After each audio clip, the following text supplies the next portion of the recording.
இன்றைய இறை வார்த்தை. நான் என் தந்தையின் கட்டளைகளை கடைபிடித்து அவரது அன்பில் நிலைத்திருப்பது போல நீங்களும் என் கட்டளைகளை கடைபிடித்தால் என் அன்பில் நிலைத்திருப்பீர்கள்.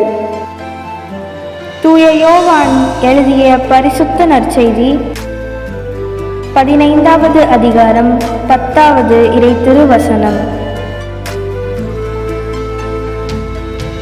நான் என் தந்தையின் கட்டளைகளை கடைபிடித்து அவரது அன்பில் நிலைத்திருப்பது போல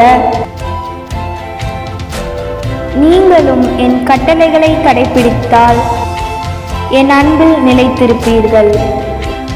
தூய யோவான் எழுதிய பரிசுத்த நற்செய்தி 15வது அதிகாரம் 10வது இறை திருவசனம்.